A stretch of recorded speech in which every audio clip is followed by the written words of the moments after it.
the boat.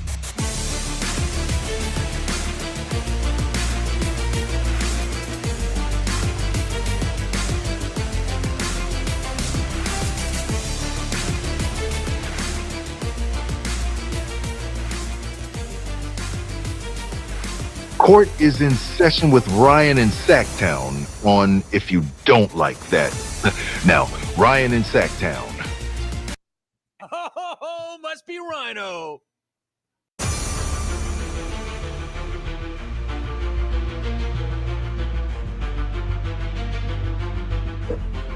It's Taco Tuesday! Actually, it's Jerry Reynolds Tuesday. What's up? Is there anything going on today? We've got breaking news from the Kings facility that we're going to get to. It's in the ticker. We'll talk about it in a second. Bane, I got you, man. Roll up those sleeves to your freaking neck. You got to roll up those sleeves to your freaking neck. Jerry Reynolds is here at 2:30. Get your questions in the chat for Jerry. Would love to answer those. Jerry enjoys getting some of your questions, even sometimes the off-the-wall ones. We've had wrestling questions thrown at Jerry Reynolds before. Hopefully we don't have any wrestling questions today, but we'll see. Welcome in. How the heck's everybody doing? We're brought to you by Bennett's West Side Grill in Rockland. And yes, a big smile is on my face because the NBA is back. Bane is right. It is time. We tip it off tonight. Huge game in the Eastern Conference. Celtics getting their rings in Boston, New York, who is geared their offseason towards beating this Celtics team. See if they match up on night one. And then you got the Timberwolves and the Lakers. Kings get a chance to see the Timberwolves, see their regular season sets. Not that that's going to be any surprise. Pretty much every set's called Anthony Edwards, but the Kings will rest and they will watch as they prepare for Thursday night at the G1C. But do me a favor, get to Bennett'sRestaurants.com. Check out more on all three of their locations. By the way, you can now go to Bennett'sRestaurants.com and make your orders to go. You don't have to call the restaurant. It's super simple. Love doing it. You can see the offerings, the specials, all that good stuff. You got happy hour 2 to 6 o'clock this week, Monday through Fridays, and you got brunch, all that good stuff. So get over there, do me a favor, and like I said, get your questions in the chat for Jerry Reynolds. He wants to hear from you, and I might take a call or two. If you want to talk to Jerry, you got a question for him, you want to share a story with him, all good. I am open to that, but just get in and get out. Not like a 5-minute segment. Just get in, get out, and we will have some fun. I want to be respectful of his time. But as I said, we got some breaking news. We'll get to this. I was going to say we're back at 8. We'll talk about it later because there's more important things going on. Practice just wrapped up at the Kings facility. A lot of questions about the starting five. Kevin Huerter, what's going to happen? Well, Kevin scrimmaged today. So the Kings scrimmaged. Mike Brown, if you remember, we listened to the audio yesterday. One day this week was going to be a scrimmage week or scrimmage day. And today was that day. And Kevin Huerter got in there. Didn't just get in there. He got in there with the starting five. Domas confirmed that to the media. Here is Domas Sabonis. Yeah, he was playing with us. Coach was mixing up teams throughout the whole scrimmage. Yeah, coach is mixing up teams. He's mixing up his rotation. But then the more telling answer came when Coach Brown was directly asked about Kevin and asked what the plans would be should he be available. Here you go. You ready for it? I think he's close. They haven't said, give me the green light that he'll be able to play on Thursday. Yeah. But I think he's close. He looks good. He doesn't seem like he's missed a beat at all. If he plays, he'll probably start. But right now we got to get the green light to see if he's going to play. It seems like there's like a logic that gets floated around if you don't lose your starting spot due to injury. But Keon played pretty well in those minutes. Just kind of what goes into your decision on what to do with that starting lineup? There's a lot. I mean, again, I know for sure, Keegan's going to start, Doma's going to start, DeMar's going to start. I said this earlier, and Fox is going to start. And then from there, we'll evaluate it. But right now, until he's cleared to play in a real game, that's kind of how I'm looking at it as. If he's not cleared, then Keon most likely will start. But that could change too. So when I get the green light that he's cleared, we'll make that decision. But I try. Hey, I've been on the record saying that I think Keon Ellis is the best person for this starting lineup, but I also have stood by this. Mike Brown is very loyal to Kevin Huerter. It would not have surprised me if Kevin slided right into that starting spot, especially with some of the stuff we saw in the preseason with spacing and inability to shoot the three ball at a high percentage. Now, we had a big discussion across our two shows yesterday about Kevin Huerter and his shooting woes. Gammon came in and, he made a argument that said Kevin lost his confidence. I'm not ready to go there because I am not Kevin Huerter. But what do you think about that? How do you feel? Look, Dennis is saying I called my shot. Dennis, I told you he's going to be the starter. I don't have the boom, Dennis, but I got a bang. Bang! So there you go. Dennis saying he called it. All right. Kevin is not the starter. Kevin will probably start if he is healthy and ready to go. Now, that part of it to me is the more intriguing part. It's not the part that Kevin would be in the lineup. It's where's Kevin's legs at? A lot of one-on-one, a lot of individual work. Again, getting back on the court, being in the flow with the guys, getting adjusted to life with DeMar DeRozan.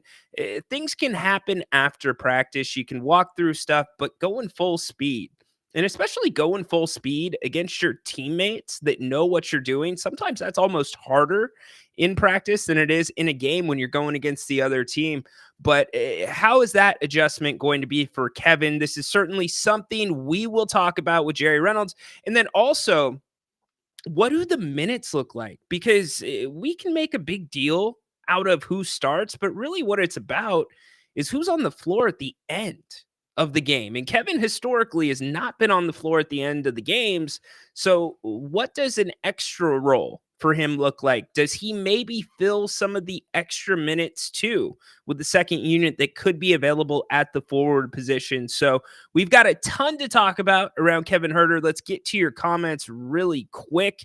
And then I'm going to run down the top stories before Jerry Reynolds joins us, 2:30. Can't wait for that. Fun conversation. It's back. We are back. We are 2 sleeps away from Kings basketball. 48 hours in counting until the Kings are back at the G1C. We already got the sleeves comment. Grant, why you commenting in here? Grant, what are you doing, my man? Alberto, what's up? Kevin ain't done yet. Let's go rooting for him. That's the good thing about Sacramento. Love that about this fan base. Love that you support your guys, you pick them up. Now, sometimes you turn a little quick, but I love the support that comes from everybody. Comments coming in. I love it. And by the way, you can call the show. I will put the link back in here if you would like to call in before Jerry gets on the show with us about 2:30. Let's see. Who finishes? Yeah, that's what I was just talking about. It's going to vary night to night. And in fact, we've got a soundbite from Mike Brown that we're going to get to later in the show, talking about how difficult it is to kind of plan your rotation and get an idea of what you want to do with not knowing who's going to be available, because this is the second season in a row that is happening to Mike Brown. Dorian, what's up, dude? I personally don't think Keon is a starter in the NBA. It's about who's finishing the game anyways. There we go. So same sentiment from Dorian. It does make me wonder how Keon fits into everything. If Keon's not in the starting lineup. Now, there's going to be minutes for him. Absolutely. Defensive spark off the bench, stopper. But you do lose something right off the bat with Kevin defensively. I think we can all acknowledge and agree to that. He cannot get through a screen the same way, and nothing against Kevin Huerter. Kevin Huerter works his ass off on defense. In fact, I think he's a little bit of an underrated defender, but he doesn't get through screens like Keon Ellis does. And you've got a lot of physical point guards in the Western Conference. Alberto, Ryan, I noticed that the jerseys this year didn't have a sponsor badge. Is that this isn't a good thing, right? I did not notice that, Alberto. I'll check into it. I will check into that. Very interesting point. A lot of the teams, most of the teams are doing the sponsor patches. The Kings have had them. They started off with Blue Diamond last year. Forget the name of it, but you're right. I'll look into that, Alberto. Good question by you, Dennis. I had a pull up. Who is going to be the first Kings player to hit 150 made threes this season? A poll. Who's going to be? Okay. Dennis, man, you're talk to type, dude. Damn! You're throwing the host off, man. You're making me think like I can't read. It's all good. Who's going to be the first king to 150 threes? I don't know. I don't know. Let's see. Flores think that it matters how you start, but it's more important. Yes, it's more important how you finish. Sorry, my computer was going slow there. All right, so we also have, what's up, Jason? Aztec season predictions. Ooh, let's do that after the top news. I'll get back to that. My Aztec brother. All right, we've got some top stories that we're going to go over. And, one of them, I can't believe we're going to do this again. I can't believe we're going to do it again. But first, let's start with Deebo Samuel. You guys have heard that he did not play Sunday due to an illness. He has been in the hospital, or he was hospitalized for pneumonia. That ain't no joke. This guy right here went through pneumonia this summer. That was about a 6 to 8 week process. And I'm not an elite athlete, so maybe Deebo bounces back from what he's dealing with. But I can tell you, if he had to be hospitalized, I did not. And I didn't think it could get worse. But the fact that he was hospitalized, keep an eye out for that. Because when you have the worst forms of pneumonia, anybody that's played football, Jason, my Aztec brother down there, you were a football player in college. Have you ever fallen on the ball? Anybody broken a rib out there? It feels like both of those things have happened simultaneously every time you take a breath. And then on top of that, the only way to kind of get things to clear up is coughing. And that hurts 10 times more. So wishing Deebo nothing but the best. Another bad hit for the Niners. We knew about that, but keeping an eye out and ear out for what's going on with him. Also, Brandon Ayuk, we heard yesterday, confirmed torn ACL, torn MCL. He is done for the year. Chris Godwin, last night, Monday Night Football. Tampa Bay loses to the Ravens. He suffers a horrific injury. Horrific lower extremity injury, clearly a broken bone. That's not, to me, what I want to focus on. Did anybody see the way this dude handled that injury? By the way, ESPN did not replay the play where it happened, which I don't have a problem with that. It was pretty... If you were watching live, you saw his ankle was pointing the wrong direction. Let's just put it that way. But Chris Godwin, he's on his knees and just calm as can be. They finally get him on the cart and he's taking it all in. He's not writhing in pain. He looks at the trainer, and if you read his lips, he says one more time, and he smiles because he already had a serious injury that he had to battle back from. And here's what I took away from that. One, prayers, quick recovery. But two, could you imagine if all of us had a tenth of the composure that he had in his worst moment, hardest moment? This dude was so composed. My God, let it be a lesson to any of us, people that deal with road rage, people that deal with anything that is relatively minor. This guy's leg was pointing 90 degrees the wrong way, yet his perspective and his calmness did not change. So much respect to Chris Godwin. That really hit me last night watching that. And I want to keep covering and following up what happens with him. And it's made me want to dig a little bit deeper into him as a player, him as a person, because that's not normal. And that is so respectable and pretty damn cool. Injuries, not cool, but that was really cool. Chris Godwin, hope you have a quick recovery. I am sure surgery will likely be in the plans for that. Another story coming out of that game, Baker Mayfield was seen possibly popping in a nicotine packet in his mouth during the game. Oh my gosh. What are we doing here, media? Are you freaking kidding me? Why the hell is this a story? Who the hell cares? Do you think a nicotine packet is the worst thing that's getting popped in to these guys' bodies on game days? They got to be shot up. They got to take pain pills.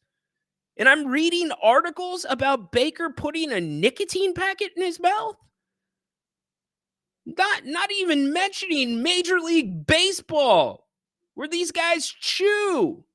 They pitch, they play with nicotine in their mouth, and we're making a big deal out of Baker Mayfield popping a little packet in his mouth. Who the hell cares? Get the hell out of here, media. Do better. Come on. What are we doing here? Who cares? Aaron Rodgers was picking a booger and eating it the other night. All right, I get why you did that. It's the internet, right? The internet's undefeated. You put funny stuff out there, awkward stuff, what goes viral. But you're going to try to get on this dude for a little nicotine packet? Get out of here, man. So that was just, that kind of bugged me. I wanted to hit that at the top. And then he's back. He's back, John Finch. He is back, and I wish I was lying. If you were here last Tuesday, we detailed Jera's appearance on the 105.3 W fan in Dallas. Just ripping, threatening, going nuts on the radio, threatening the host's jobs over decisions he didn't make. Well, guess what? He came back for his weekly hit, and it did not disappoint. This old man cannot stay out of his own way. And I've got the audio for you after Jerry Reynolds. It was classic Jerry Jones. How about them Cowboys, John Finch? Your owner, man, he is a beauty, to steal a term from my broadcast partner. What is going on with him? John, did you see? John, did you hear him again on the radio? You know what? I'm gonna play you a quick preview, okay? Here's a quick preview. This is how the interview started with Jerry and the guys at 105.3 The Fan. Jerry, what do you want to say, if anything, about last week? I don't have anything to say about last week. You'd think that's where it ends, right? I don't have anything to say about last week. Yeah, no. He had plenty to say, and passive-aggressive Jerry was back again for another helping. So there you go. Let's get back to the chat before Jerry Reynolds joins us here in about 10 minutes. 10 minutes. Usually he shows up early. So Jerry will be here anytime. Jerry, ask Jerry for his total wins prediction for the Kings this season. You know what? I don't want Jerry's face anywhere near that Jerry's face is. There we go. Better. Ask Jerry for his wins prediction. Yeah, I think we did that, but I will get that down. I will get that in. Let's see. Jason, Marshall fractured his rib and it wasn't fun. But when I had, I was talking about Marshall Fox. He played with Marshall Fox. But when I had COVID, I strained my side and the constant coughing was absolutely painful and caused sleep and breathing issues. Yeah. My pneumonia, you guys, if you've been with us through the summer, my voice changed for a minute, but it was incredibly hard to breathe without pain. So Wishing the best for Debo. And yeah, Jason, that is a painful thing. I mean, you can't sneeze without just seizing up. So hopefully that clears up. Hopefully they hit him with some IV antibiotics, a little bit more that they can do in the hospital rather than outside. Even with mine, really quick, they made me take 2 or 3 different kinds of antibiotics. And I'm not trying to make this about me, but that was not as bad as needing to be in the hospital. So I can only imagine what Debo's going through. Yesterday's game was on Purdy. He threw 1 of 3 picks at a critical juncture while in the red zone on the verge of taking the lead. 2 of those picks were rookies. You know, those guys had only played like 13 plays, 12 or 13 combined coming into that game. And that's the thing to me that's most impressive about Kansas City. You can talk about Mahomes, you can talk about their speedsters, but what about the guys that we don't talk about? They're always prepared to play. That is like an underrated and really under talked about thing with the Kansas City Chiefs. It's so impressive. This run that they have put together 2 straight Super Bowls. Look, the Niners, Kyle Shanahan, John Lynch, they look exhausted and they haven't even won a Super Bowl. So it's crazy how Andy Reid's able to keep it together. And I like the way he approaches it. It's a partnership with him and the players. You know, they do their labs during the week where the players get to come up with plays. They mix some of those in sometimes if they're good enough. But yeah, Alberto, Brock definitely did not have his best game. I think Brock is not, there's things in the offense that they could be doing better that would help Brock, that would complement his game much better than the way that they've been just dropping him back. Because he showed the propensity to use his legs, and you don't want him running a ton, but you want defenses to think that's a threat at the very least. So, yeah, prayers up for Godwin. Wonder if that's a side effect of a certain jab. Not sure. Didn't mean to stumble you. No good. No problem, Dennis. You are good. So again, we are talking Kings. The season tips off Thursday. It's already here. Can you believe it? The season for the Kings tips off Thursday, but NBA basketball's back tonight. You got a double header. The champions are kicking off the season against the New York Knicks, and then afterwards you get the Timberwolves and the Lakers. But as always on Tuesdays, we are incredibly lucky and honored to have Jerry Reynolds, past coach, analyst, GM for your Sacramento Kings, join us right here on the Kings Court. And Grant announced just earlier this week that Jerry's going to be joining us for halftime shows too. So as always, welcome in the one and only Jerry Reynolds. How you doing today, buddy?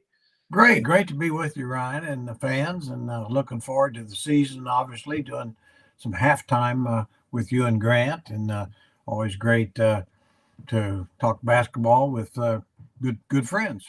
Yes, absolutely. Fired up for it. And thank you, by the way, for joining us again for some of the halftimes this season. That was a fan favorite last year. Well, that's good to know. Hopefully we'll have a lot of good halftimes to talk about. You know, that's one thing about it. I mean, and I think we will. I think it's going to be a lot of fun. I mean, the West is just brutal, but it means a lot of good games, a lot of talented teams. The Kings are one of them.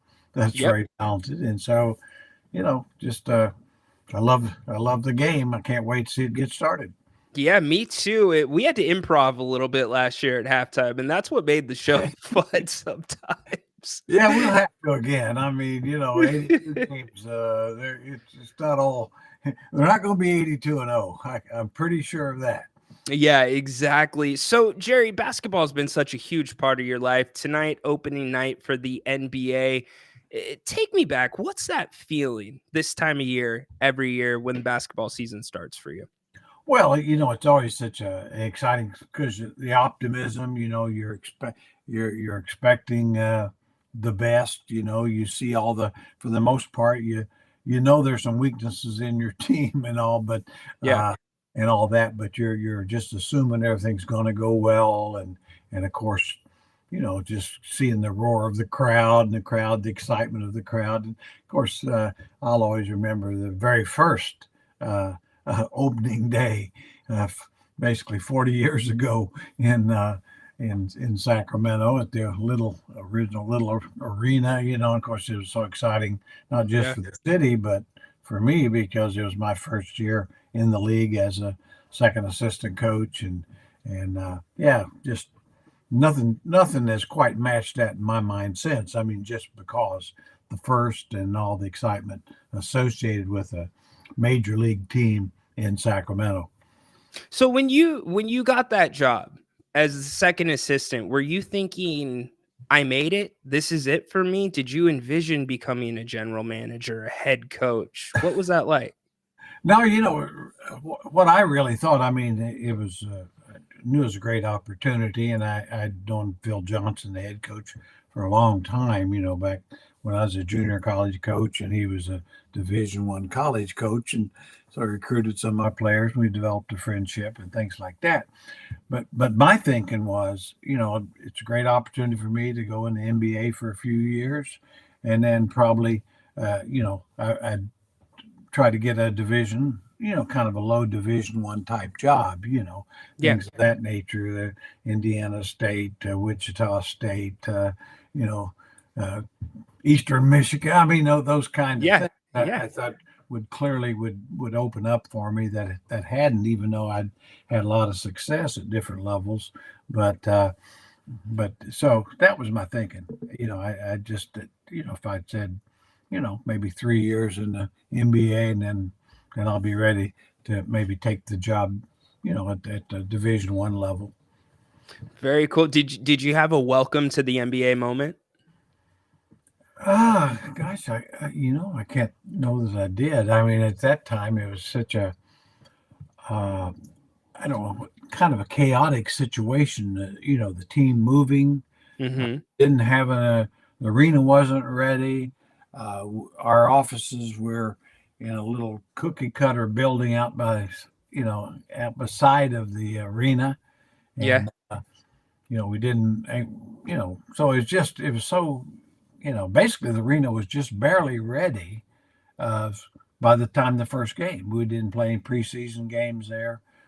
We weren't around for a month. In those days, we had 2-a-days for 3 weeks.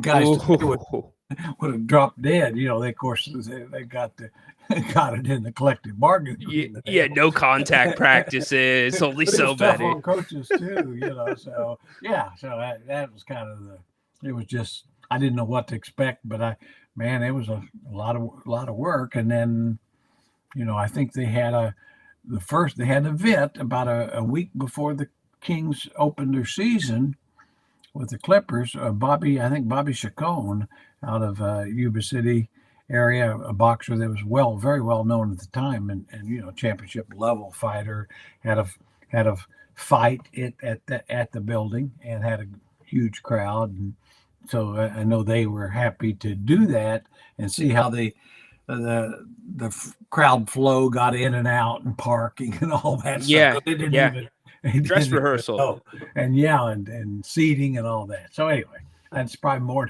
than fans want to know, but that was a very, very unique time, obviously. Yeah, in the city, were you surprised by the way the city turned out for that first game and the sellouts? Yeah, I really was.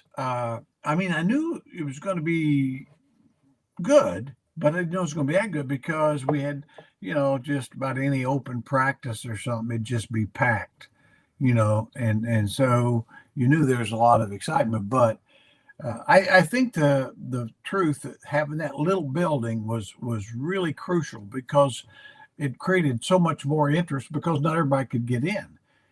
10,003, sold out, and then standing room and people waiting to buy tickets. So, I mean, it's one of those deals. Had the building, I think if the Kings had the very first year had moved into a 17 or 18,000 seat building, I'm not sure it would have had quite the enthusiasm. And then also the TV deal, the Kings almost didn't show any home games. They show the road games, and a lot of teams did back then because they didn't want to Want you to come out. give their product away for free. Yeah. And so anyway, that's a few of the unique things that was going on at that time. What an interesting time. Taking it back in the day with Jerry. I love these conversations. We'll fast forward. We'll get to the season now. We're going to talk about Kevin Huerter in a second, but first I want to talk about this because this kind of surprised me, Jerry. This was Coach Brown after the last preseason game against the Clippers, and he explained the process and what he asked of his players offensively during the preseason, and it completely changed my mind about what I saw for the most part offensively, with the exception of missed shots. But I want to play it for you. It's about 1:10. I want the crowd to hear it as well. This was Coach Brown after the Clippers game talking about the Kings' offensive struggles. In our players' defense, I've only allowed them really to play out of our flow. And so, like, we're not going specifically to this guy or that guy, or we're not, if a team is blitzing or if a team is switching, we're trying to see if we can still score or attack at whatever defense we face. And we did a decent job at it at times, but it puts them in a predicament because at times it's hard and they're just trying to pound away at something that they're not used to, but I'm hoping that they can get used to it. So when we do play in flow during the game, while mixing in our other actions, it's a lot easier to do in the future. So part of it's our fault, but then part of it's their fault in terms of taking too many chances on the turnover. So the biggest thing that I saw last night in the 2 games before is our turnover, and that has. So we knew about the turnover problems, but Jerry, we knew the Kings weren't going to show their whole hand, but the fact that Coach Brown basically said you can't shoot unless you take 3 dribbles or, something like that, does that change what you saw this preseason offensively? Well, a little bit. I be honest, I'm a little surprised that that by the end of the preseason that maybe they didn't put a little more structure in the offense. Okay. I'm a kind of a believer that down the stretch of games, you better, the free flowing stuff, it gets a little tough because the defense might not let you a free flow. Absolutely. And so you might, my feeling has been, and I know just doing a podcast for the Kings Herald earlier, and a lot of the fans there on that site were saying, they really think the Kings team would need a little structure down the stretch, to where you might have something where you could go to a guy in a Certainly. situation, whether it's DeRozan or Fox or whoever, hopefully get them a shot. And so that would be my thought. Just like, I think this team can, when it's going good, playing in transition, just flow right into something, get some good shots, chase them, and all that. But I think most of us has been following this league a while, knows that last 6 minutes it gets harder to score. Yeah, absolutely. The game gets more physical. I mean, it just does. It always has. Absolutely. The whistle gets a little bit tighter too as you get down to the closing minutes. It's a good point. And Coach Brown last year said he did not structure or call very many plays for the offense. I think that's something that definitely needs to change, as you pointed out. And we saw runs, like I pointed out earlier this week. The Kings had some of those runs similar to last year where they went 11 possessions without making a field goal. That's why you get DeMar DeRozan. That's where you need that structure that you're talking about, even when it's not at the end of the game. Yeah, like you say, you need those guys. And that's where DeRozan was a great addition, in my opinion, is that even when you're not making shots, a guy like that can get to the line. Yes. So, and getting to the line and making free throws is a run stopper as well. And so, I think that's something probably they'll think about, I'm sure, as time goes. Indeed. Okay, so the breaking news today, out of practice, the Kings scrimmaged, and Kevin Huerter was a part of that. He ran with the ones for a decent part of the scrimmage, and Coach Brown has come out and said that if he is cleared and healthy to play, he will probably start on Thursday. Jerry, your thoughts? Well, I'm a little surprised. I mean, certainly Kevin, has proven that he can be a good starter. I don't think he had as strong as year last year's he had the year before.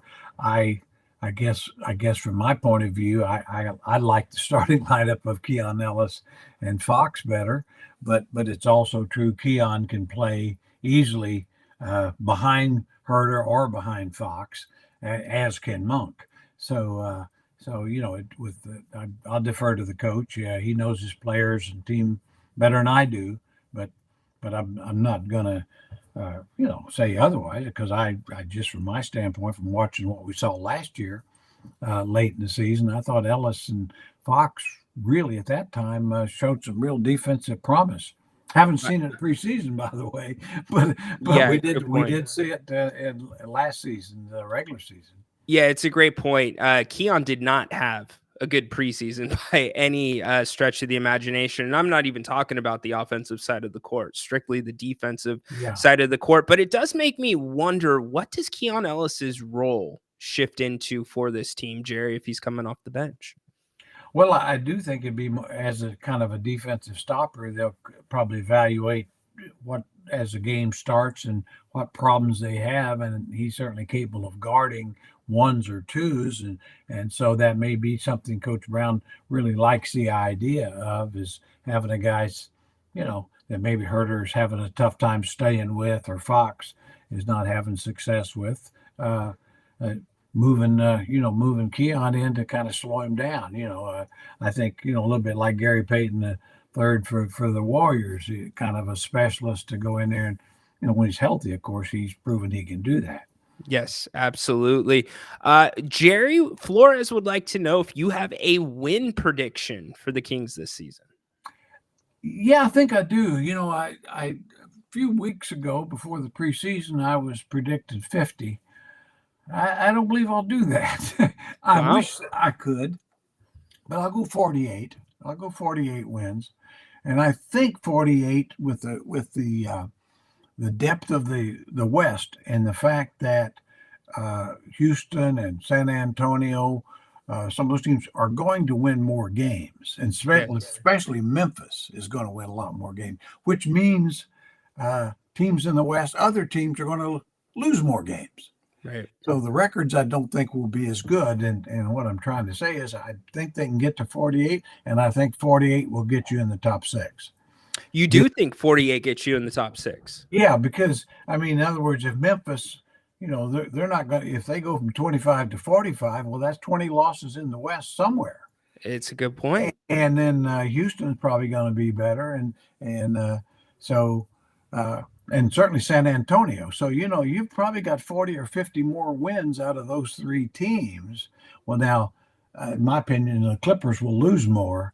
Yeah. But I'm not sure who else will. So, in other words, it's going to be hard to win 60 games in the West than it was, or even win 55. So I think it'll all become more normal. Last year was an abnormality to have to be where the Kings were with 46 wins. There's a lot of years that'd be in the top 4.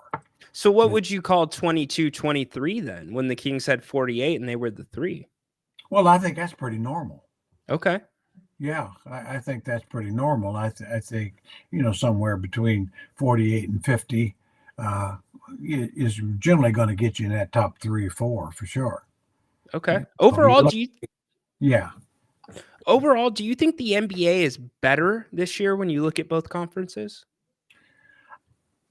I think so. I think some of the better teams have probably improved themselves a little, which is dangerous, especially for the Kings. I think the Kings have improved themselves. Yeah, so look that way.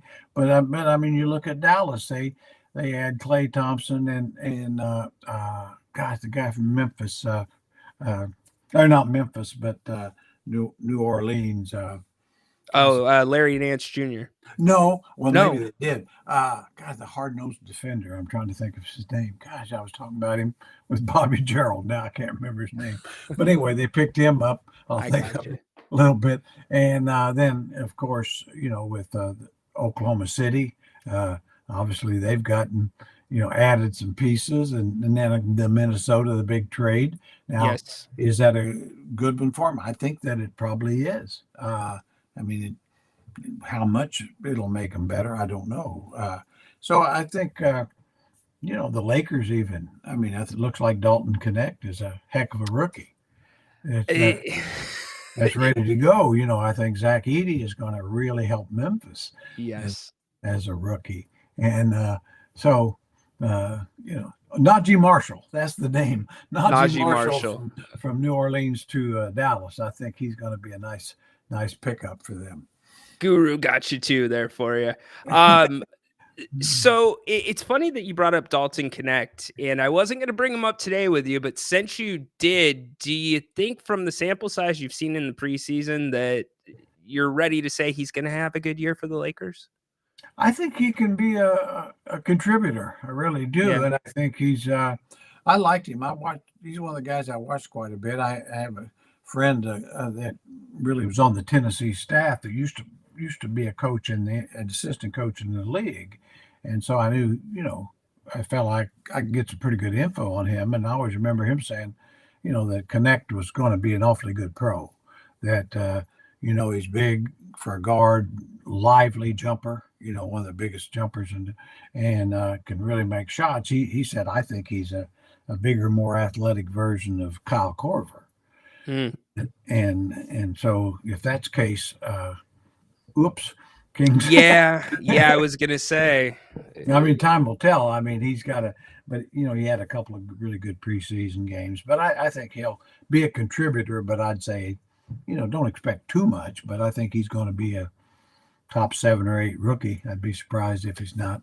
Yeah, it's with the Lakers needing shooting, the fact that he gets the ball off so quick, he cuts hard, he's able to get open against hard defense, or at least he's shown that in the preseason. Definitely keep some eyes on him. And speaking of moves, the Kings acquired Doug McDermott. There had been a lot of talks about Jay Crowder, some other names at that position. How do you like the acquisition of Doug relative to some of the other names that have been thrown around Sacramento? Well, I like it. I like him better than Jay Crowder at this stage. Now, 3 or 4 years ago, I might not have said that, but I think Jay's really struggled the last few years. And I think Doug McDermott, even though he's maybe not exactly what the Kings need, size-wise, but he'll make shots. And I know he and Domas were very good together in Indiana, but now he's not quite the same player either. But McDermott, but he's a shot maker. And and the thing I'll say, he's a little bit like what they thought Vesnikov would be. and then plus he'll have the better attitude. I mean, he's been to the county fair and he understands his role, and they'll be, he's one of those guys, if you need him play 15 minutes a night, he'll be there and be ready. And if you don't use him for 3 games, he'll be fine and be ready.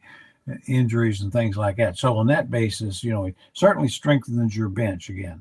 This bench was weak, but I think with obviously Herter back, or maybe Ellis going to the bench, and McLaughlin is showing that he was a nice pickup, I think, and eventually Lyles will get back. And then now all of a sudden you've got a pretty good bench. And if Carter gets available, but I thought during the preseason the bench was just honestly quite awful. It was just awful. And, so was there anything positive that you took away from the preseason? I really liked just the way the conditioning and like Sabonis and Keegan Murray, they look like they're really game ready, to play 82. Keegan's put on some weight, and just the fact that he and Domas bring it every night.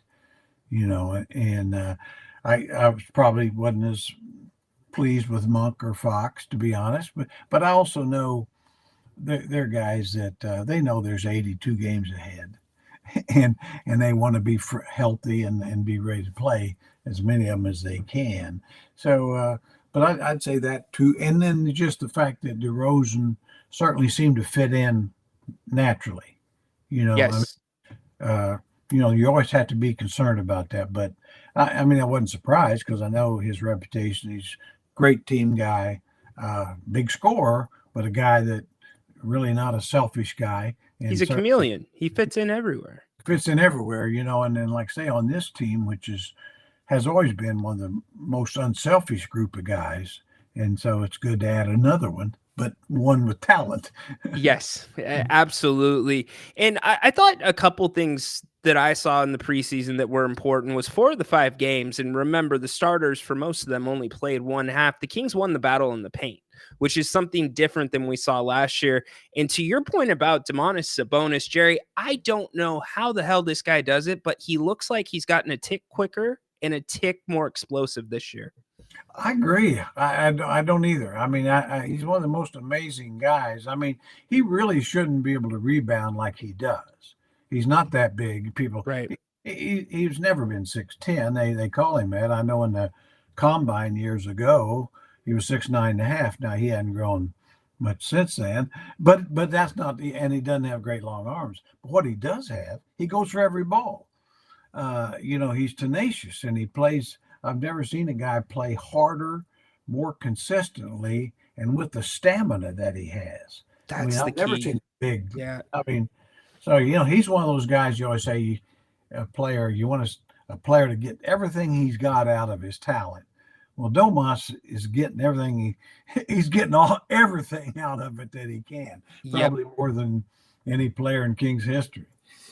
That's a strong statement, and I don't disagree with that, actually. And the other thing that's been a pleasant surprise about Domas in this preseason was he was stepping into that mid-range game with confidence. He wasn't hesitating as he did last year. He was hitting it at a decent clip. Three-pointer, still a little bit to be desired, but that will come. Dennis thinks, Jerry, the Kings could have 3 153-point shooters.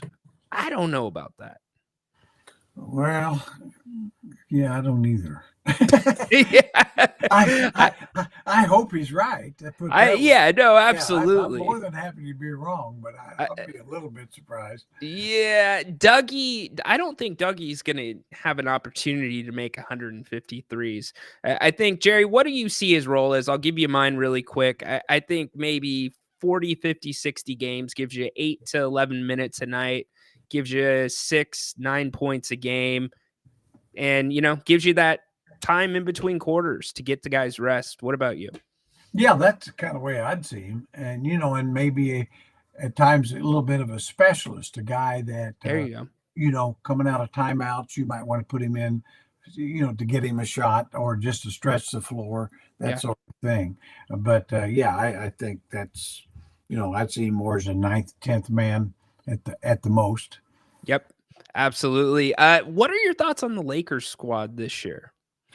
Well, sadly, I think they're going to be better, and sadly is the key word there.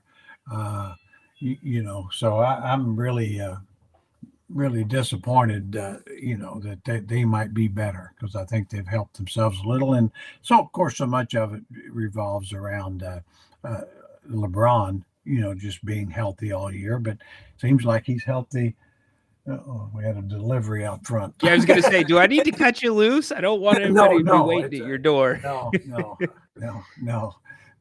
But anyway, it always comes at the wrong time, those things. But anyway, funny. Yeah, I think they can be better. I here again, I think they and the Kings will be in direct competition. I see them as more of a competition for spots than I do the Warriors.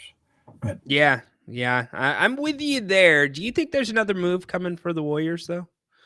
Well, I think they probably will be. Yeah, I think they're, and they've got some assets. That's what kind of worries me with them. They've got, with Moody and Kuminga, a couple of guys that have a lot of talent. Moody doesn't play much, but I think he's really good. He's a guy that probably needs a change of scenery, and I wouldn't mind being up the road about 90 miles. But but I mean I do. I think they need more size as well. Yeah, they're small. They're small, and Draymond's not getting younger, and he's not. So he can't. I don't believe he can have the kind of season that he had 3 or 4 years ago either. Here. Or Curry, and I think with the Warriors, it's all about Curry. He's got to stay healthy for 70, 75 games and be Curry. Whether he can still do that, time will tell. Yeah, time has been kind to him so far, just like you. Oh yeah.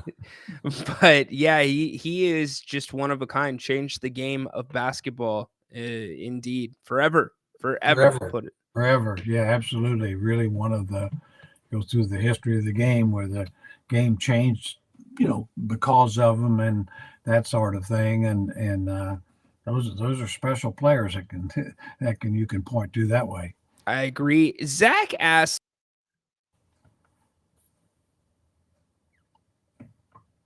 Hello, what happened? I lose you. Hello. I see you, but I don't hear you. Oh, goodness. I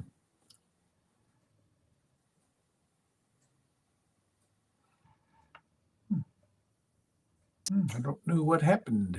There we go. Maybe. Am I here by myself? Where's my man Ryan?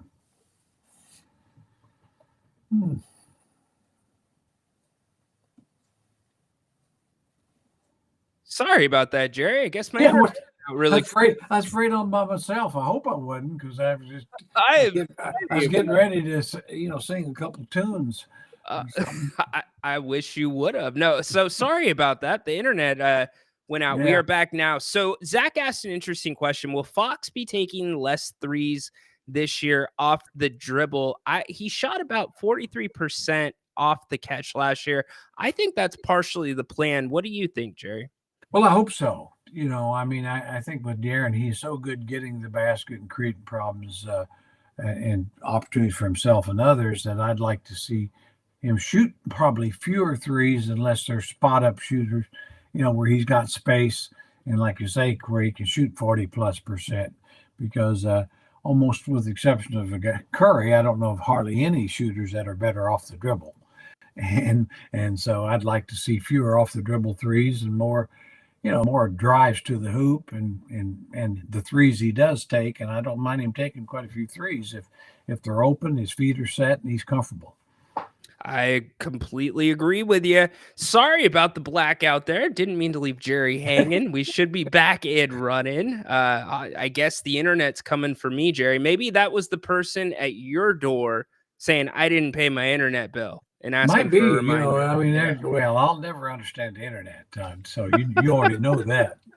I do indeed. So Thursday night, what are your expectations for this team? Do you think the Kings get a win coming out of the gate against the T-Wolves? I do. They played the T-Wolves very well, as you know, last year. And the T-Wolves, in fact, they got a huge game in L.A. tonight. Yes. And I am pulling for the T-Wolves to get a big win. For two reasons, because I don't like the Lakers, number one, but also I don't want them coming into Golden One pissed off. I want them to come in on a nice win. They can celebrate on the plane on the way up and all that. I think the Kings' chances for winning are better if that happens. It's a great point. Be a little cocky. We just played on national TV. We stuck it to Bronny and his dad. I could see that happening for sure. Your Chiefs, buddy, before I let you go, they just keep rolling. Yeah, they do. I mean, obviously the league is such that with all the injuries, they've got a lot of injuries too, like the night, but every team does. It's one of those things. My son and I, we were talking about, I don't know how good the Chiefs will be. I think they'll be a threat if they're healthy going into the playoffs. Now, that's a long way off, and it's almost staged. I'm almost amazed that every player on the field, both on all teams, don't get hurt every game. Yeah. I mean, it's such a physical game, but it's one of the cases where the Chiefs' defense is way better than the offense and was last year as well. I mean, in Mahomes, when you probably got the best quarterback in the league and the best defense in the league and the best coach in the league. And that's what they have right now. And but I wouldn't count the Niners out. If they get healthy, they're capable. Obviously, the Ravens are capable. Yeah. Buffalo getting Amari Cooper getting a receiver.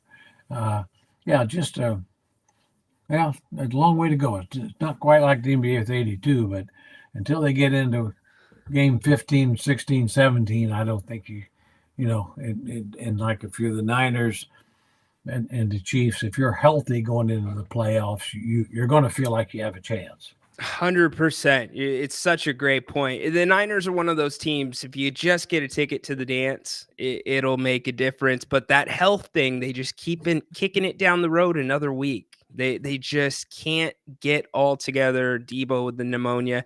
I'm not going to put you on the spot about the Western Conference, but who's by your the way, pick? By the way, can you count on Debo? Jerry, he kind of feels like a once in every 4-week player. And I'm giving him a pass here because of the pneumonia, but yeah, no, I know it. I mean, he's a great talent, but it always seems like there's always something.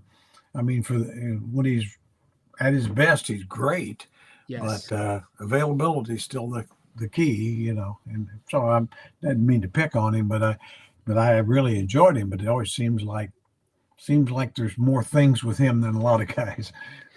Well, they asked him to do a lot, right? And I think they asked him to do even more when the season started because they were getting Ayuk into the swing of things. You didn't have McCaffrey, but his decision to drop some weight this season surprised me, considering the amount of hits that he was going to likely be taking with that ball.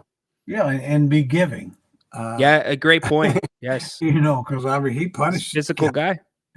So, well, anyway, but he's obviously key to their success. And so maybe whatever issues he's had, he won't have them play, because I always like the Chiefs last year. They weren't that good all regular season, but they were healthy going into the playoffs and they got better as they went. It doesn't matter if you have 15. If you have 15, doesn't matter if the rest of your team's unhealthy. If you got 15, you got a chance. You got, as long as he's upright, you've got a chance. Jerry, at this point, I'm convinced he could snap the ball to himself, throw it, and catch it in the same play. I go say it's one of those things where he goes through like a game and very unproductive most of it, and then the fourth quarter when it counts, he just makes great play after great. It's the worst of his career. It was his worst passer rating of his career, and he still pulled his team through. It's incredible stuff. Okay, 2 last questions really quick. Our buddy Rich in San Diego, do you guys think Domas will be shooting more threes? I don't think I really don't. I think I think they want him to shoot wide open threes, and I think he should, like he did last year, and he shot 37%. I just don't see with as many other 3-point shooters. I do expect Domas to shoot more 15, 18 footers. When the defense is going to give him space, I think he has to. He has to, and I think it looks like he wants to do that. So anyway, I think my feeling on Domas is with this team, I'll be surprised if he scores as much as he did last year. I think he'll maybe score less and be more productive even, which is almost hard to believe. But I just don't see him, shooting a lot. He's an initiator. He's a guy that gets, he's going to get De'Aaron and DeRozan and all these guys and, get them shots. That's what he's out there for. And then score when he needs to. It's a great point. I think the points in the paint for him are going to go up, as crazy as that sounds, because he's going to have more time to be down there where he belongs. And quite frankly, even though he's undersized, he dominates. But Rich, I do think in spurts, you will see more from him. I think it's going to come in spurts in games. It's not going to be a consistent thing. And then, Jerry, the last question I was going to ask you before I get you out so we can start preparing for Thursday is who's your pick coming out of the East? I've got to go Boston again. I just think I think they could be pushed by New York, and certainly Philly is possible. Indiana's a definite possibility, as well as Cleveland. I think the East don't have the depth of the West, but they've got 4 or 5 teams at the top. But I think the biggest competition will be the Knicks. But I see Boston. And I'm not sure anybody in the West can beat them either, to be honest. There you go. Oh, Jerry, we've made it. We have officially made it, my friend. We're done with training camp. We're done with 2-a-days, which means now, Jerry, we just go to a shoot around on Mondays. Tuesdays, we're here. You've done it. You're good. Yeah. I'll tell you what. I can't always say just the only thing, worse than preseason is summer league, and so we're through both of them. So now ready for real basketball, and next week we'll have some actually legitimate things to discuss, and hopefully they're positive. But if they're not, they're not. Exactly. But it's game time, and It's so game time. so I'll have my game face on Thursday. I'll I have my love game it. face on. So you and Grant at halftime, you better bring your A games. We will. I'm gonna fuel up on chicken and dumplings the night before. So I'm gonna try them. I'm gonna have them for the first time in a couple of years. Yeah, well, be careful. You'll be taking a nap if you don't do it game day. Fair enough. That is good advice, Jerry. Thank you so much for joining us as always. And you can find Jerry Thursday nights with us, or Thursday, the first night, halftime, Kings T-Wolves. So thank you, buddy. Have a great one. Well, thank you, Ryan. See you guys.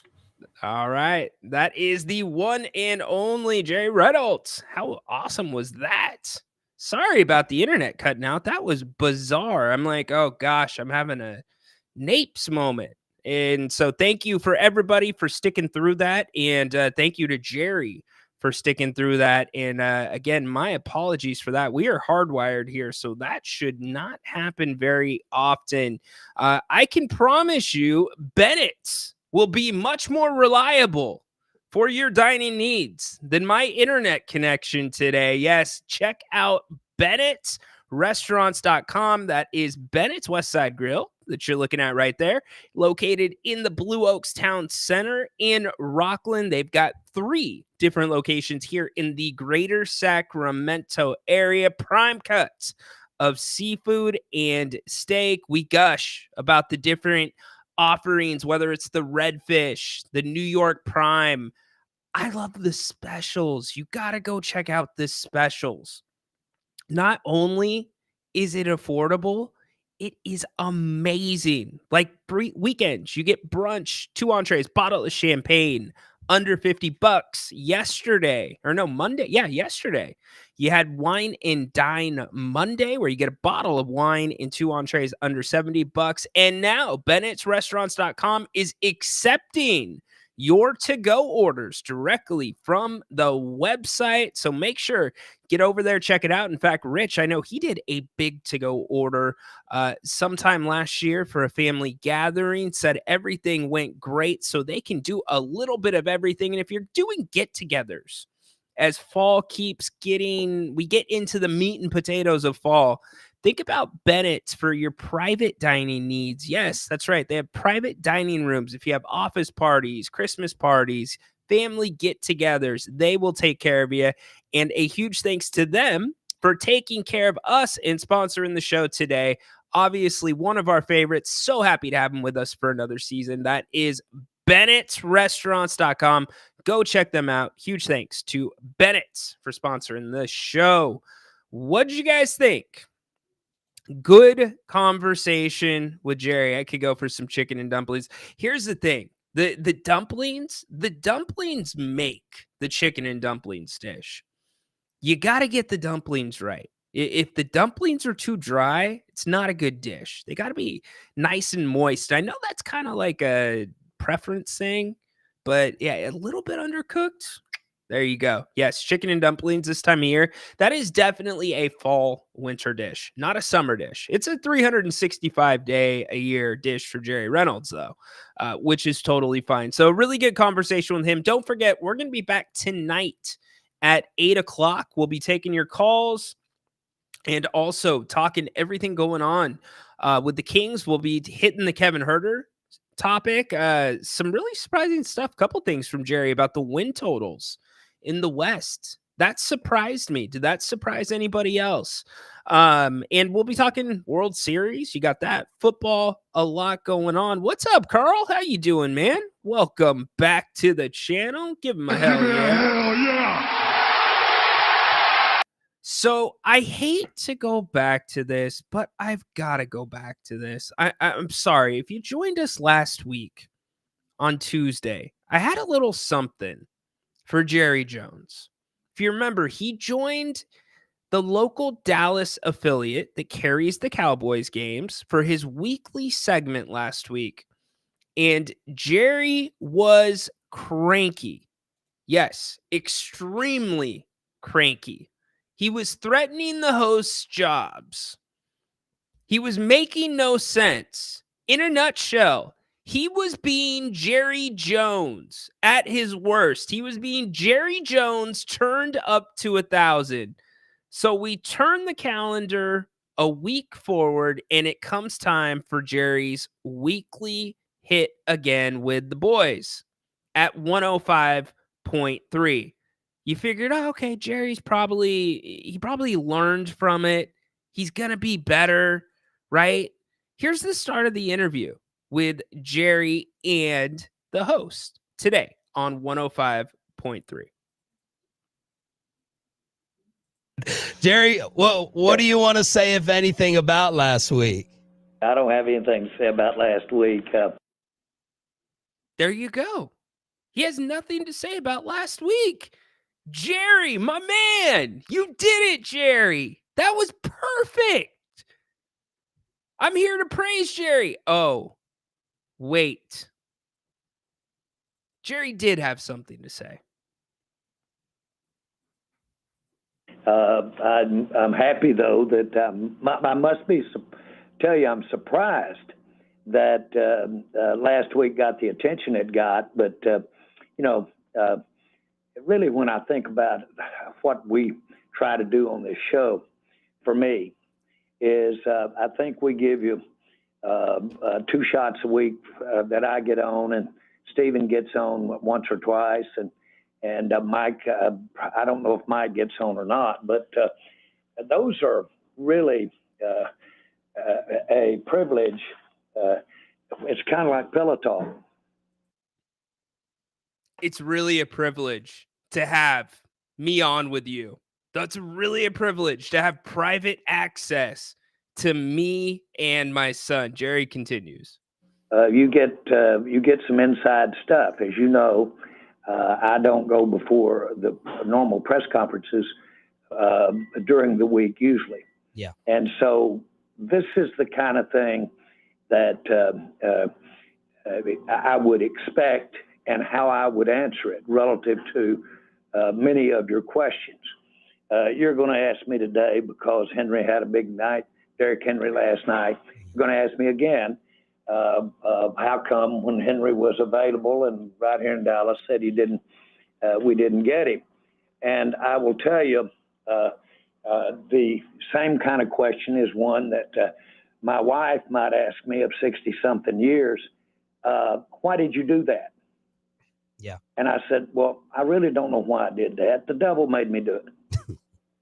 And so my point is, those kinds of questions are pointedly toward putting you on a spot to make a certain kind of answer. Yeah.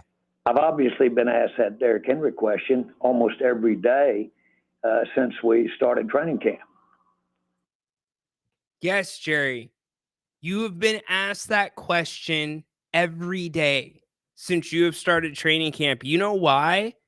Because you haven't given a satisfactory answer, Jerry. You beat around the bush. You insult your fan base with answers like there's not enough money for everybody.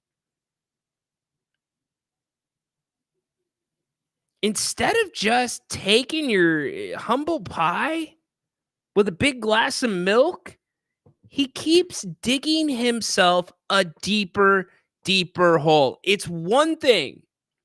If you want to be crappy to your fan base, that's your choice. As a fan, if you still want to support an owner like that, that's your choice, right? But keep it in-house. Keep it within the confines of your city. Don't start taking shots at other players and other teams, which Jerry starts to do. And so that's a get in your ass type of question. Yeah. And I understand that. I see that coming, and that's real good. Mm-hmm. But when you do it several times. And of course, you know, I keep up with what you guys say when I'm not on the show. And so when you do it, I'm watching. Jerry, don't you have more important things to do, my man? Since you basically sell the tickets, you're the GM. Do you pop the popcorn too? This is the same guy that does not know the meaning of the word share, does not mean the meaning of the word delegate. Everything has to be through him. So again, another threat from Jerry Jones. several times, Yeah. I know that when you're asked about a question such as one that you might have at home, why did you do that? And you do it several times, then you really know what the situation is, where it's coming from.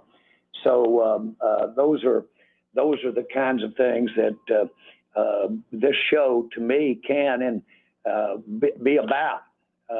For instance, if you ask me how I make a decision, I would say I'd maybe go back to a story of when I was buying the Cowboys. And we got down to where there was a $300,000 difference. So wait, Jerry, help me out here, Jerry. Can you help me out, please? The last time that I checked, the first soundbite that we had, Jerry, you didn't have anything to say about the situation. And now we're what? A minute and a half?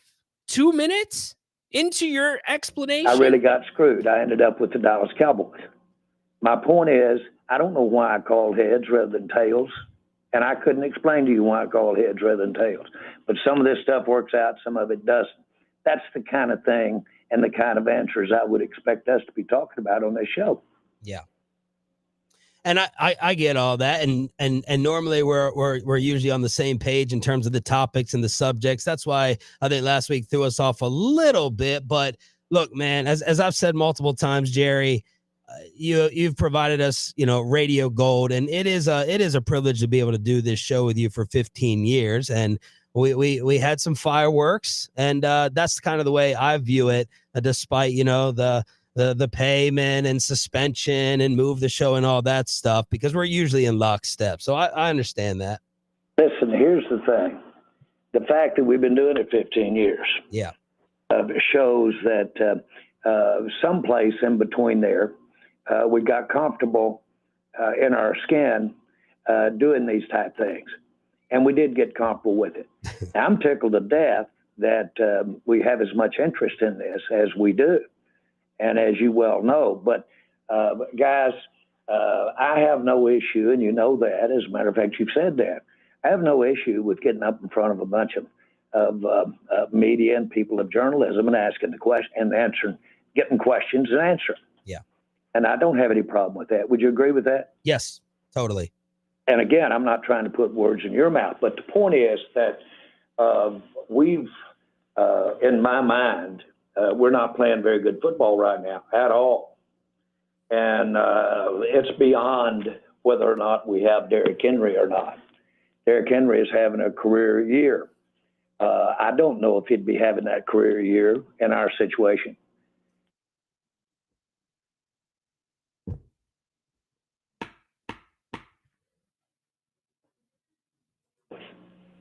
And we got down to where there was a $300,000 difference. And we couldn't get by it. It works. And someplace in between there, we got comfortable in our skin doing these type things. And we did get comfortable with it. I'm tickled to death that we have as much interest in this as we do. And as you well know, but guys, I have no issue, and you know that. As a matter of fact, you've said that. I have no issue with getting up in front of a bunch of media and people of journalism and asking the question and answering, getting questions and answering. Yeah. And I don't have any problem with that. Would you agree with that? Yes, totally. And again, I'm not trying to put words in your mouth, but the point is that we've, in my mind, we're not playing very good football right now at all. And it's beyond whether or not we have Derrick Henry or not. Derrick Henry is having a career year. I don't know if he'd be having that career year in our situation. And that's really something you really do have to look at, because if he had not had as many carries as our running backs have had, then he certainly probably wouldn't have attained the level of impact he's having. And then he's a real good complement to the type of offense they run. We don't run that type of offense at all. Our situation is more about Frank. So let me get this right, Jerry. Let me get this right. Hold on. I want to make sure I'm accurate here. The fan base simply wants an answer as to why you did nothing with your roster this offseason to improve it. Yes, you re-signed CD. You extended Dak. Derrick Henry is running wild in Baltimore. He's having a resurgence. You go off on the hosts of this show last week. You threatened their jobs. You come back this week and you said, I have nothing to say about it. But then you yourself bring up the Derrick Henry situation and you proceed to throw dirt on Derrick Henry and say, take away, I should say, from the year he's having, but then say to your fan base, try to say you're right, that if Derrick Henry wasn't, or if Derrick Henry was in Dallas, he wouldn't be having this kind of season. That he has a complimentary back in Baltimore. He wouldn't be getting as many carries in Dallas.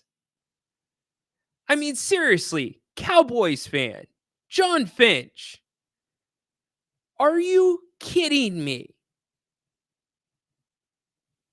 This guy refuses to just say 3 words. I was wrong. He really must think, Cowboy fan, is amongst the stupidest and lowest IQ fans in the NFL, that you are now trying to sell the non-signing of Derrick Henry as he wouldn't have worked in Dallas. Am I the only one that thinks this is the best reality television show going?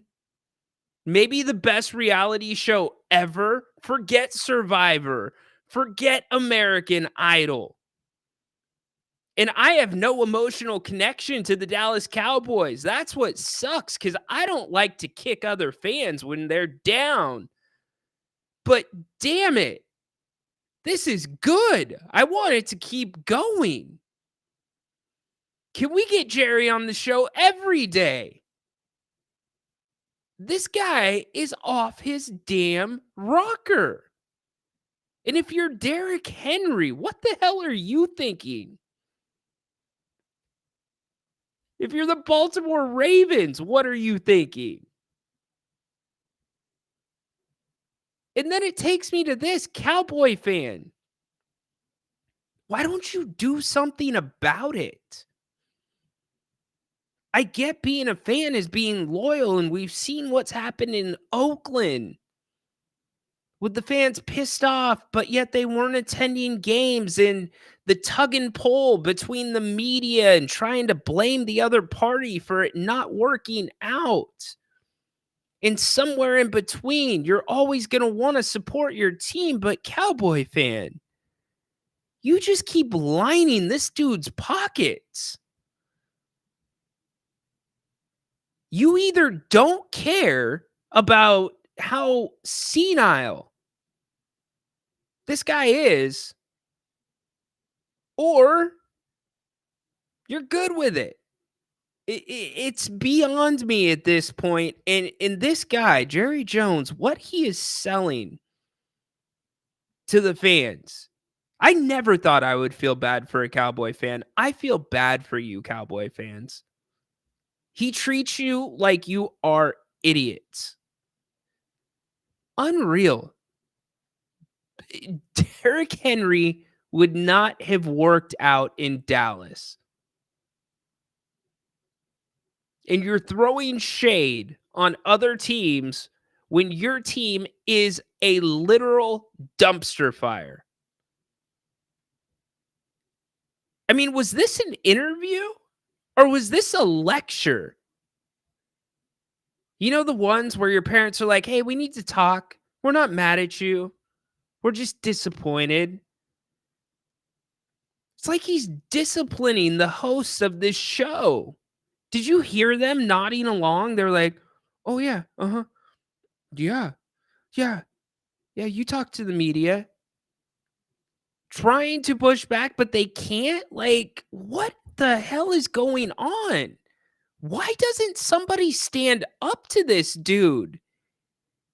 It is so beyond me.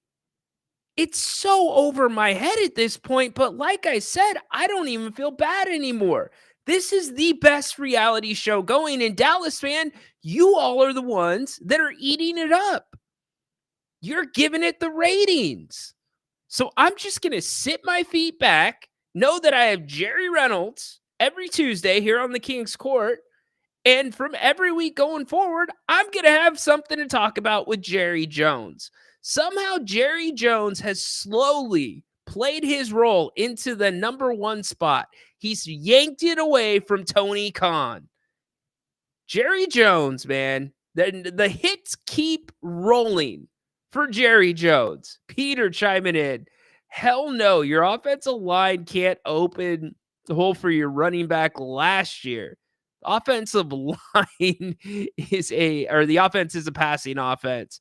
Jerry said you don't have a career here in Dallas. Yes, he did say that, Dennis. Yes, the passive aggressiveness still there with Jerry. But remember, hold on. Let me take you back.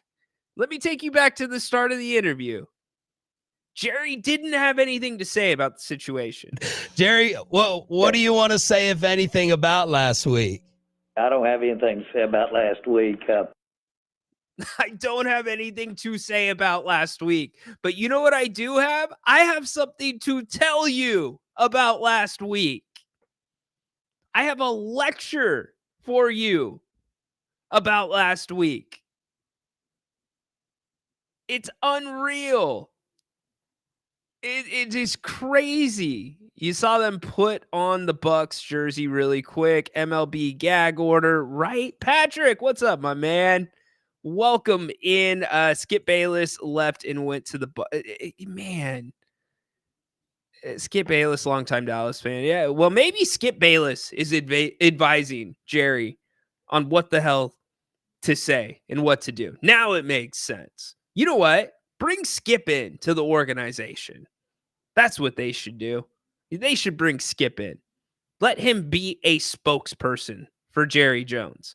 That could only make this reality show that much better. So I am now going to start popping my popcorn at about 7 a.m, right before Jerry does his radio hit, kick my feet back. Hell no, coffee out of here, grab me a Dr. Pepper, and I am going to watch the best week-to-week reality show in the NFL. That is Jerry Jones and the Dallas freaking Cowboys. Unreal. How about them Cowboys? Yeah! How about them Cowboys? What's up, Patrick? My man, I know I said hi a second ago. Knicks basketball tonight. Yeah, we're going to get ready to wrap up, but don't forget the NBA is back. One thing that we did not go over that I do want to hit really quick, I think it's important for you to know since it is the start of the NBA season. By the way, can you guys do me a favor? Can you see the graphics? Because ever since we went dark for about 30 seconds, I can't see the graphics. Can you give me a 1 in the chat if you can see the graphics that I'm putting up? Anybody? Dennis, Patrick, can you see that graphic about the rule changes? If not, I will skip the segment. Can you see the graphics? Anybody? All right. Well, the NBA rule changes this year. A couple, the most important one to notate is the fact that the reviews for out of bounds plays have been extended. The coaches now get a second. Okay, great. You can see the challenge, or you can see him. Thank you. Thank you. Thank you. Thank you. So I will leave it up. Perfect. Thank you guys. Thank you. Thank you. Thank you. There are your rule changes for you. Oh no, you can't. Okay. No rule changes. You can't see the graphic, just the beam. Perfect. Okay. So I'll go over them really quick since you can't see the graphic. The rule changes this year. Sorry, we lost our power to our internet. The most notable rule change is going to be the out of bounds rule. There's the expansion of the out of bounds, what the refs can look at. Now the refs cannot just look if the ball was out off of the right player or team. They can also expand to see if there was a foul there or not. Perfect. All right. Thank you guys for telling me that the graphics are gone. You know what that means? We are expanding here. So the referees can now look to see if a foul occurred on a play where the ball goes out of bounds. We saw that happen multiple times last year where the ball clearly went off a player that was fouled, went off the same player, and the refs had to give the ball to the other team and still not call the foul. That can be looked at. You get your second challenge if you get your first challenge right. Also, this is a little bit of a different one that not a lot of people are talking about. It does not affect the game, but it does affect the locker room. There is only one person of contact now on each NBA team for cell phone communications during an NBA game, meaning players cannot be on their phones at halftime, meaning any communication in or out of the locker room that goes through a cell phone has to go through a single designated person on the team. You know why that is? Gambling. They're not going to tell you that's why the rule was written. That is why that rule is being put into place. Gambling. It's not about social media posts at halftime. It is about gambling. It is a preemptive strike to anything that could be inside information coming from a team. A couple of things of note in the G League. Now, the reason I bring up the G League is because they're trying new things out down there, much like Major League Baseball does with AAA baseball. The NBA is hyper focused on the flow of the game right now. So what they're doing in the G League, which I kind of like, is they're going to any overtime situation. It is now not a 5-minute period. It is a target score. It is a target score. 7 points is the target score. So that is something they're going to be trying in the G League. Could it eventually come to the NBA? Maybe. I think that one is a little bit further down the road, in addition to some other rule changes with the G League that we'll talk about tomorrow, but nothing too much to go into. Thanks for hanging in with me, guys. Sorry that you haven't been able to see the graphics since we had the internet outage. That will all be fixed for later today or later tonight. Can you foul a player if you were fouled on the previous play, but it wasn't called, thus excusing the retaliation foul? I don't know the answer to that, Peter. I get what you're saying. I don't know the answer to that, but I'll have the answer to that for you either on our 8 o'clock show or I'll hit it on the King's Court. I'll save that one really quick. Okay. I know that also there's going to be a premium again on anybody flopping. We've talked about that. And the in-season tournament, the higher seed will now host the championship game for the in-season tournament. So those are your rule changes. You got 2 games tonight. You got the Knicks and Boston, as Patrick pointed out, Knicks basketball. Give me the Knicks tonight over Boston. Boston is a 5.5 point favorite. I think the Knicks win this game. Now, the tough thing here is Karl Anthony Towns. They're asking him to play a lot more of a traditional center role. Is he going to fit in? Will he work in? Something tells me the Knicks are hungry and pissed off. So give me the Knicks tonight in Boston outright. I don't even want the 5.5 points. And then second game of the night, Minnesota Timberwolves, Lakers. Timberwolves are a 1.5 favorite in LA.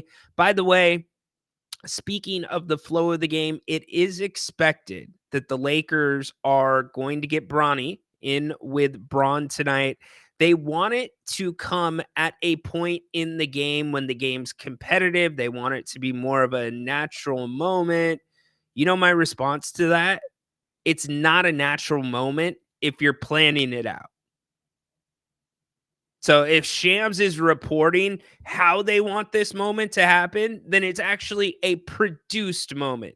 If you're holding off on putting Bronny James into the game because the game isn't at the right spot, then you're producing it. It's not a real moment. So Lakers fans, get used to it. It's going to be the thing of the year. Yeah, Bronny scored 17 points. Great. In his last preseason game. You saw what the Clippers did to the Kings in the last preseason game. You saw the second half of that game, and it was pretty much garbage time. It was LA Gym open run time.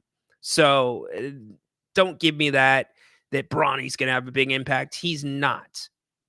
Bronny needs the G League, and the G League needs Bronny. So he will get his moment tonight with Dad. But which way am I going to go in this one? I'm going to go Minnesota. Anthony Edwards he's hungry. He is really hungry. And he's playing with a little bit of a different aggression. And his aggression last year was crazy. So give me the Timberwolves. They won't need the points. T-Wolves win this one, but LA, story of the game is going to be Bronny James and Bronny. And obviously, Dalton Connect. Keep your eyes on that situation as it develops. Grant's been on the record about it. I don't disagree with him. It's a hard thing to swallow. I thought Dalton Connect should have been the pick when the Kings drafted. Straight up. If you look at the areas of need for the Kings, they needed depth at the forward position. They needed shooting, but they went guard. Now, Devin Carter could still be an amazing player in this league. I don't have a problem with that pick. I just think Dalton would have been the better pick for the Kings' need. And ultimately, we will see. We won't know for a while. It's going to take 2-3 years. But he might have ended up being the best available pick too. But you're going to get a chance to watch him again tonight. So, hey, do us a favor. Come back at 8 o'clock tonight. Grant and I will be back. Throw this up for you. We'll be taking your calls all night long. And, well, not all night long, but we'll be taking your calls. You can bring up whatever topic you want to talk about. Doesn't even have to be sports related. We'll get into some other things if you want to. It is an open forum show, but I'm sure it'll be Kings heavy. If you're just joining us right now, Coach Brown said Kevin Huerter will probably be the starter on Thursday night if he is cleared and available to play for the Kings. Deebo Samuel is also out of the hospital. Good news for Deebo. We talked about that situation. Godwin out for a year with his fracture in his leg. Oh, that was terrible. But the composure, he handled it with it. Incredible. Also, Coach Brown talked about, you know what, why don't we end here? Coach Brown's comments about, you know what, no, we'll save it for 8 o'clock. Coach Brown talked about the rotation. We'll get to it at 8 o'clock. Make sure you join Grant and I right back here on If You Don't Like That. Huge thanks to Jerry Reynolds for joining us today on the Kings Court. Go Kings! Light the damn beam. Stay the hell away from Levine. Please stay the hell away from Levine.